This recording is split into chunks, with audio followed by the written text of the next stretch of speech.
ধারার মিডিয়াদের আশা দেখে আমরা সেটা অনুভব করতে পারছি, এই জন্য তাদের প্রতি কৃতজ্ঞতা জানাচ্ছি।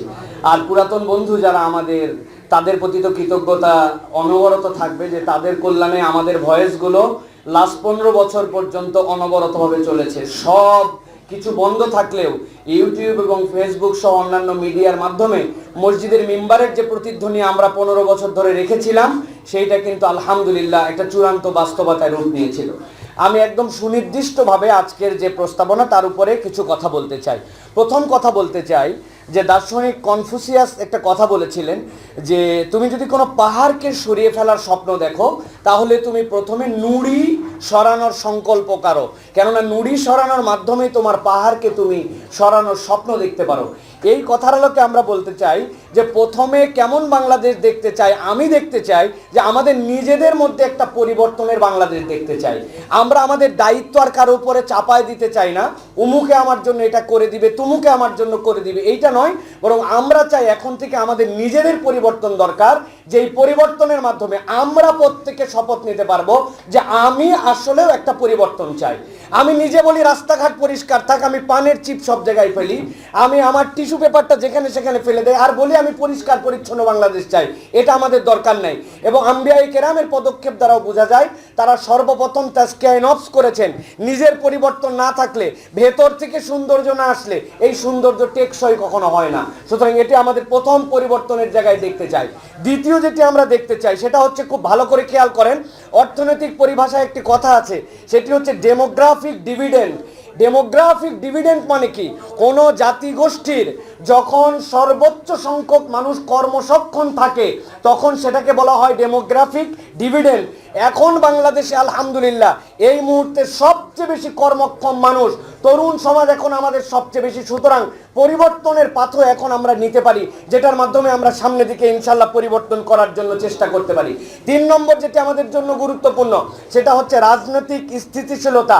ভালো করে জানতে হবে যে আমাদের দেশ চালায় কিন্তু রাজনীতিবিদরা। আমরা মনে করি ডিসিএসপি অনেকে দেশ চালায়, কিন্তু এই জায়গায় যদি টেকসই এবং সঠিক পরিবর্তন না হয়, সেই আগের পচা মানুষের রাজনীতি যদি থাকে, তাহলে আমাদের জন্য কোনো পরিবর্তন হবে না।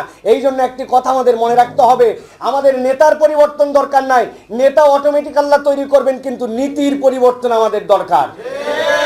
এরপরে আমি সুনির্দিষ্টভাবে আপনাদের কাছে 5টি বিষয় বলবো যে কেমন বাংলাদেশ চাই। এক্ষেত্রে 5টি বিষয় 5 মিনিটের মধ্যে শেষ করার জন্য চেষ্টা করব।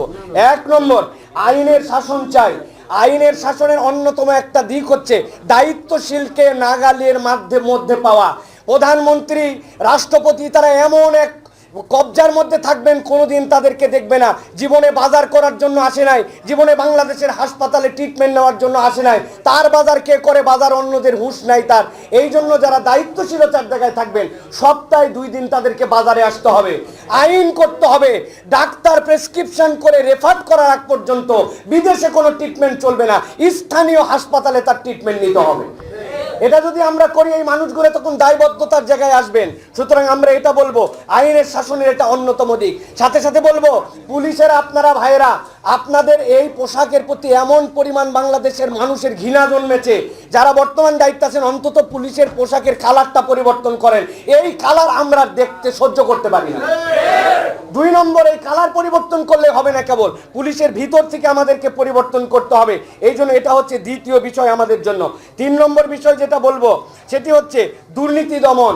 দুর্নীতি দমনের ক্ষেত্রে জবাবদিহিতা না থাকলে কখনো দুর্নীতি দমন হয় না। যেই দুর্নীতি দমন কমিশন আমরা দেখেছি, এই দুর্নীতি দমন কমিশন সবচেয়ে বড় দুর্নীতিবাজ, যারে মন চাইছে তারে তারা ফাঁসাইছে দুর্নীতিতে। সুতরাং এইরকম সর্ষের ভিতরে ভূত, এই সর্ষা দিয়ে ভূত তাড়ানো যাবে না, ঠিক কিনা?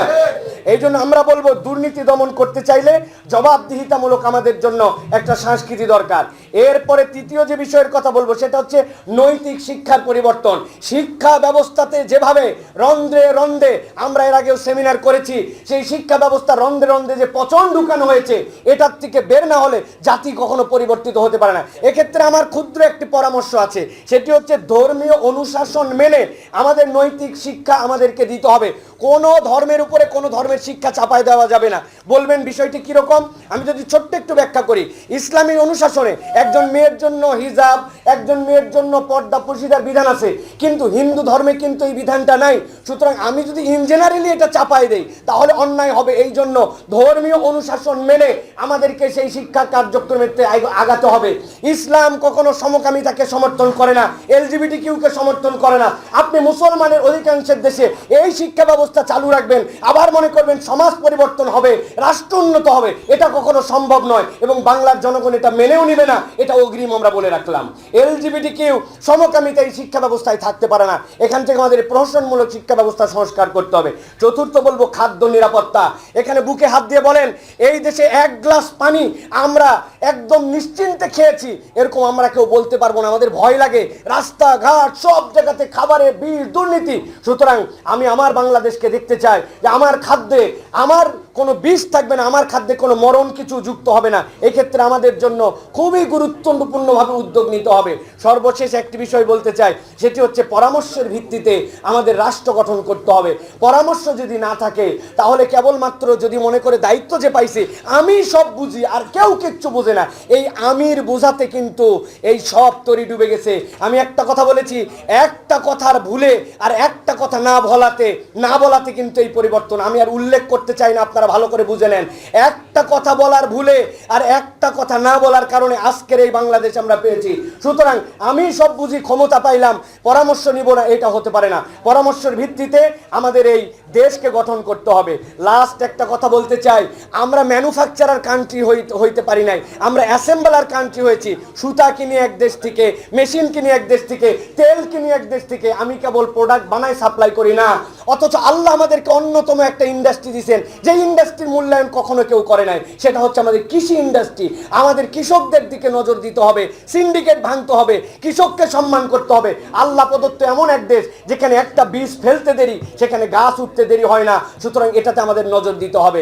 30 সেকেন্ড বলতে চাই, আল্লাহর দেওয়া সফলতার একটা সূত্র আল্লাহ সূরা মায়েদার মধ্যে বর্ণনা করেছেন। সেই সূত্র হচ্ছে, তোমরা যদি সফল হতে চাও, আল্লাহ বলছেন ইয়া আইয়ুহাল্লাযীনা আমানু ইন্নামাল খামরু ওয়াল মাইসিরু ওয়াল আনসাব ওয়াল আজলাম রিজজুম মিন আমালিশ শাইতান। যেই দেশের মধ্যে মদ মাদকতা থাকবে ওই দেশ কখনো উন্নত হতে পারে না। আমার তরুণ সমাজকে হেফাজত করার জন্য পাড়া মহল্লা থেকে আইন করে সকল মদের বার, মাদকতা, চোরাচালান, সিন্ডিকেট চিরতরে বন্ধ করতে হবে। আল্লাহ রাব্বুল আমিন আমাদেরকে এই সুনির্দিষ্ট প্রস্তাবনার আলোকে আমাদের দায়িত্বশীলদেরকে পরামর্শ গ্রহণ করে একটি ইনসাফ আদল ভিত্তিক রাষ্ট্র কায়েম করার তৌফিক দান করেন। আমার